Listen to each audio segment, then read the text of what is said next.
Hello learner. सबसे पहला topic यही है मार्शलियन यूटिलिटी एनालिसिस, जिसे हम लोग मार्शल के उपयोगिता विश्लेषण के नाम से जानते हैं हिंदी में। इसके बारे में हम लोग जानेंगे। लेकिन सबसे पहले मार्शल महोदय के बारे में जानते हैं कि ये मार्शल महोदय, जिनका पूरा नाम अल्फ्रेड मार्शल था, उनकी क्या जीवन का जो है उपलब्धियां रही या उनके जीवन के बारे में थोड़ा बताते हैं। तो ये जो आपके सामने चित्र दिख रहा है, ये उन्हीं महान महान अर्थशास्त्री अल्फ्रेड मार्शल का चित्र है। इनके बारे में जानने के लिए हम लोग विकिपीडिया का यहाँ मदद लेंगे और चलते हैं विकिपीडिया पे और जानते हैं इनके बारे में। यहाँ देखिए, आप देख पा रहे होंगे उनके बारे में कि ये 59 लैंग्वेज में ये इंफॉर्मेशन उपलब्ध है, जिसमें से हिंदी भी एक है। आप हिंदी में कंफर्टेबल हैं तो इसे हिंदी में देख सकते हैं। वैसे इनका बेसिक डिटेल यहाँ आपको दिखेगा कि उनका जन्म 26 जुलाई 1842 में लंदन इंग्लैंड में हुआ। फिर उनकी मृत्यु भी है 13 जुलाई 1924 में हो गई। वो समय 81 वर्ष के थे। उन्होंने अपने जीवन में कैम्ब्रिज यूनिवर्सिटी में पठन पाठन का कार्य किया। ये उनका कॉलेज संत जॉन कॉलेज, ठीक है। तो आप अपने स्क्रीन पर देख पा रहे होंगे इस कॉलेज का मनोरम दृश्य, कितना सुंदर कॉलेज है, जो कैम्ब्रिज यूनिवर्सिटी का हिस्सा है। अर्थशास्त्र पढ़ने वाले बहुत सारे स्टूडेंट्स की इच्छा होती है, सपना होता है इस यूनिवर्सिटी में पढ़ पाए। इनका योगदान हमारे इकोनॉमिक्स में, माइक्रो इकोनॉमिक्स में और वेलफेयर इकोनॉमिक्स में। माइक्रो इकोनॉमिक्स मतलब राष्ट्रीय अर्थशास्त्र और वेलफेयर मतलब कल्याण का अर्थशास्त्र। वह अर्थशास्त्र में कल्याण से संबंधित है। किस कल्याण से? तो समाज कल्याण, मानव कल्याण से संबंधित है। उसमें इनका बहुत बड़ा योगदान। हमारे इस मार्शल महोदय को न्यू क्लासिकल इकोनॉमिक्स का फाउंडर माना जाता है। और ये सीजर का कॉन्सेप्ट जो था इकोनॉमिक्स का एक महत्वपूर्ण कॉन्सेप्ट है, इन्हीं के द्वारा दिया गया है। इसके बारे में हम लोग बाद में जानेंगे। उनका योगदान सबसे बड़ा माना जाता है प्रिंसिपल ऑफ इकोनॉमिक्स, उनकी एक बुक थी जो 1890 में आई थी, जिसका लेटेस्ट एडिशन आप यहाँ देख पा रहे होंगे 1920 का मार्केट में संभवतः उपलब्ध होगा। तो ये थी हमारे अल्फ्रेड मार्शल के बारे में, उनकी उपलब्धियों के बारे में। आइएगा, अगर आप लोग इच्छुक होंगे तो वो कौन थी? वो भी एक अर्थशास्त्री थी। मेरे पहले उनका नाम था मेरी पहले मार्शल, और ये भी इकोनॉमिक्स थी यूनिवर्सिटी में, कैम्ब्रिज यूनिवर्सिटी। तो ये दोनों दंपति,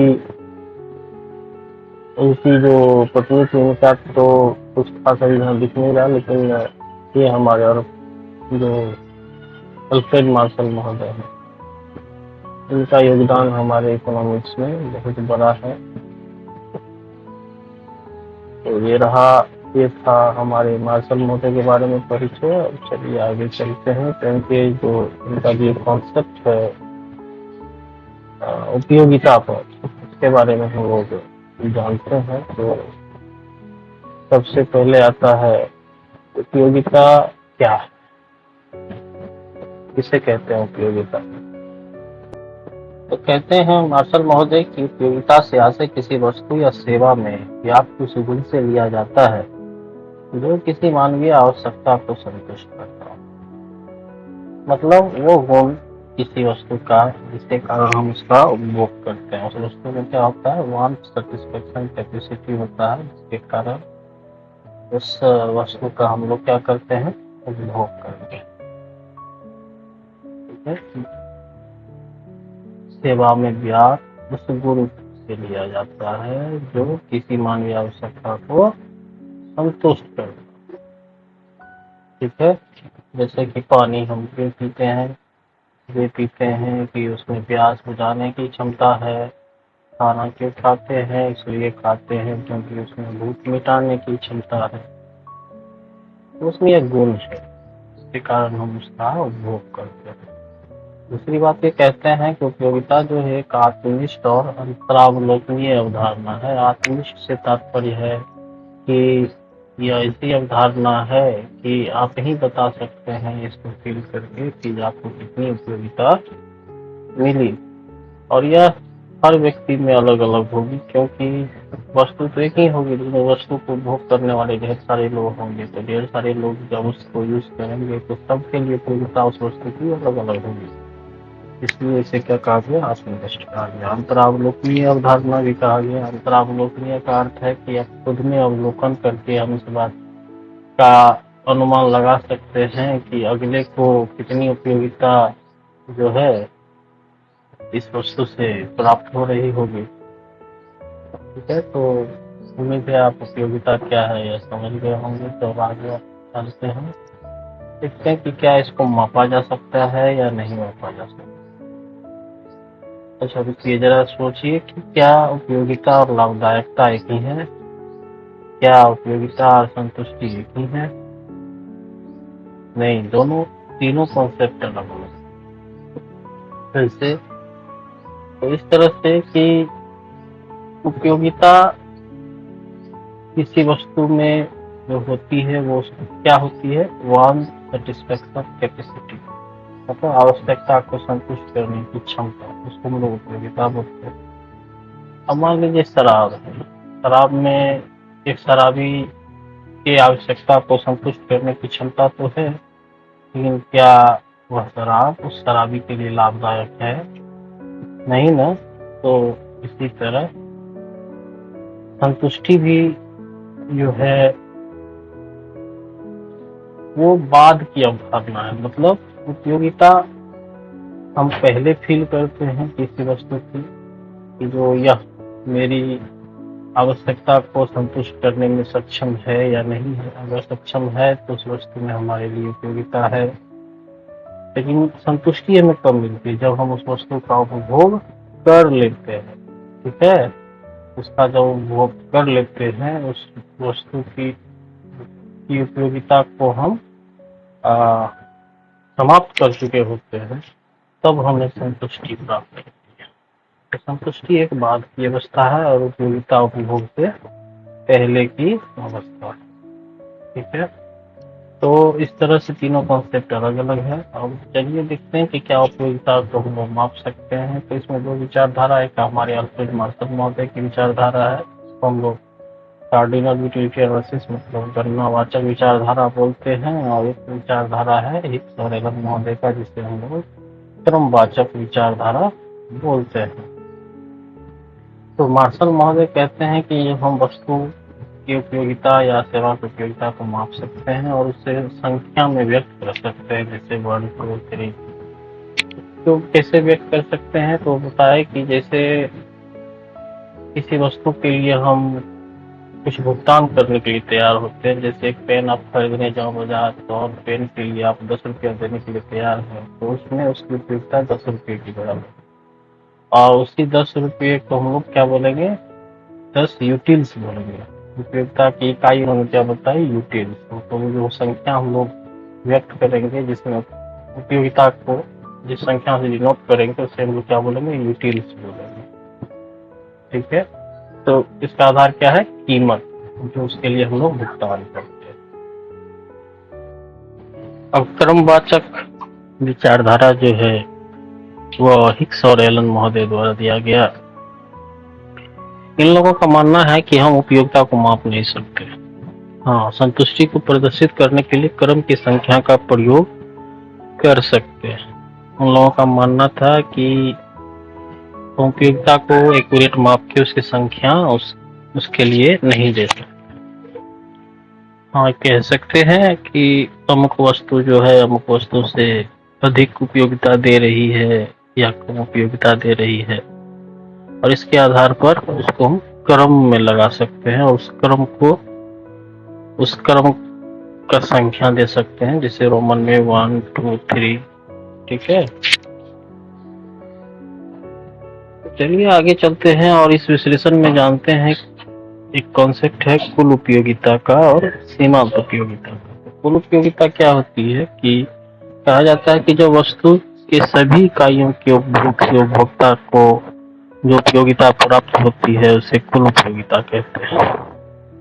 मतलब कि जैसे आप खाना खाने बैठे, आप 8 रोटी खाते हैं, आपने खाया तो उससे आपको कितनी उपयोगिता मिली, 8 रोटी की उपयोगिता को जब जोड़ देंगे तो कुल उपयोगिता कहते हैं। और सीमांत उपयोगिता किसे कहते हैं? कहता है एक अतिरिक्त इकाई से मिलने वाली उपयोगिता को हम लोग सीमांत उपयोगिता कहते हैं। ठीक है, जैसे आप कुल खाना खाए, 8 रोटी आपने खाना खाया, तो 8वीं रोटी से जो आपको उपयोगिता मिली इसे हम लोग क्या कहेंगे? सीमांत उपयोगिता। मतलब सीमा के में जो यूनिट है उसकी उपयोगिता निकालने का जो मेथड है वो नीचे लिखा हुआ है। Marginal utility of N equal to total utility of N minus total utility of N minus 1। उसी तरह निकलेगा जिससे टोटल यूटिलिटी ऑफ एन मतलब क्या हुआ, वो 8 रोटी की कुल उपयोगिता और माइनस ये क्या हो गया, 7 रोटी की कुल उपयोगिता। तो 8वीं रोटी की जो उपयोगिता थी उपयोगिता होगी वो सीमांत उपयोगिता कहलाएगी। ठीक है, तो आगे चलते हैं। एक चार्ट देखिए, इसमें वही 8 रोटी की जो मैंने बात की, ये 8 रोटी के अलावा और भी दूसरी वस्तुएं भी हो सकती है, कोई जरूरी नहीं कि रोटी ही हो। समझने में आसानी होगी आपको, इसलिए हमने 8 रोटी की बात की। जैसे ये चार्ट कहता है कि जैसे आप पहली रोटी खाएंगे तो आपको सीमांत उपयोगिता भी 20 मिलेगी और कुल उपयोगिता भी 20 मिलेगी, क्योंकि आप एक ही रोटी खा रहे हैं। अगर आप 2 रोटी खाएंगे तो अगली रोटी के लिए आप स्वाभाविक है थोड़ा कम पे करने के लिए तैयार होंगे, क्योंकि आपका पेट कुछ मात्रा में भर चुका होगा, है ना। तो अगली रोटी से आपको कितनी उपयोगिता मिलेगी? 15 के बराबर उपयोगिता मिलेगी। फिर अगली रोटी खाएंगे, तीसरी रोटी खाएंगे तो उससे आपको 10 के बराबर उपयोगिता मिलेगी। ये उपयोगिता घट क्यों रही है? इसलिए घट रही है कि आपका पेट धीरे धीरे बढ़ता चला जा रहा है, और जैसे जैसे आपका पेट भरता जाएगा उससे वैसे आप अगली रोटी के लिए कम पे करने के लिए तैयार होंगे। उसी तरह जब 5 रोटी आप खा चुके होंगे तो आपका पेट पूरी तरह भर जाता है।